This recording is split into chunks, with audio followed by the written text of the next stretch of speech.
अच्छा आचार्य जी, एक शंका है कि जब एक हमारे पौराणिक भाइयों में ये ज्यादातर देखने को मिलता है और उन लोगों का मानना भी ये रहता है कि जब जब धर्म की हानि होती है तब तब भगवान अवतार लेते हैं।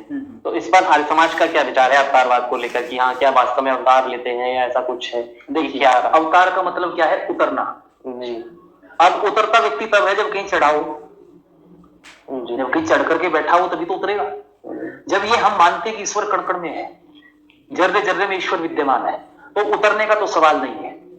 हाँ, व्यक्ति ये है, हमारे यहाँ वेद का ही सिद्धांत है, वैदिक व्यवस्था का सिद्धांत है कि व्यक्ति अपने कर्मों से महान बनता है। जी।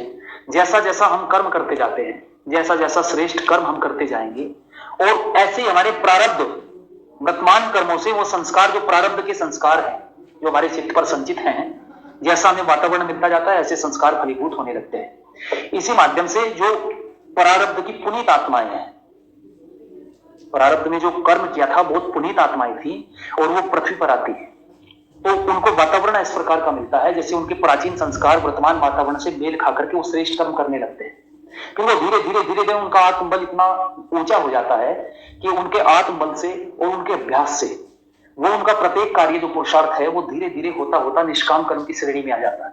तो वो जो बोलते हैं वो समाज के लिए लाभकारी होता है, जो वो कर्म करते हैं वो समाज के लिए लाभकारी होता है। फिर धीरे धीरे उनका स्तर इतना ऊंचा हो जाता है कि उनके सब कार्य जब निष्कामता की कोटि में आ जाते हैं, लोग उनको भगवान मानने लगते हैं। एक मैं स्पष्ट करता चलूं कि ईश्वर में और भगवान में अंतर है।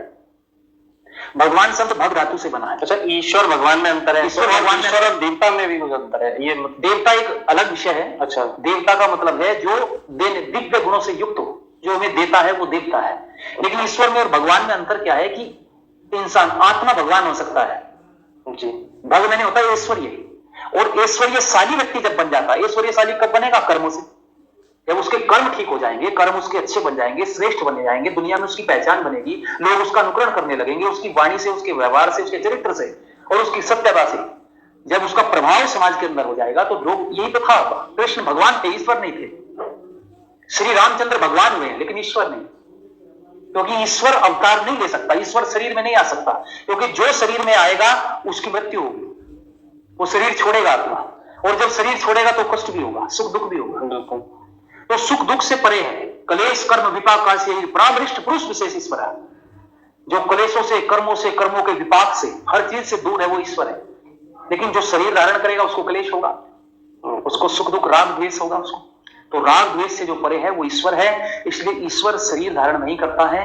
हाँ, शरीरधारी व्यक्ति अपने कर्मों के माध्यम से ऊंचे श्रेष्ठ कर्म बना करके वो भग बन सकता है, ऐश्वर्यशाली बन सकता है, और वो भगवान बन सकता है, लेकिन ईश्वर नहीं हो सकता। आचार्य जी, आपने कर्मों की बात की, हमें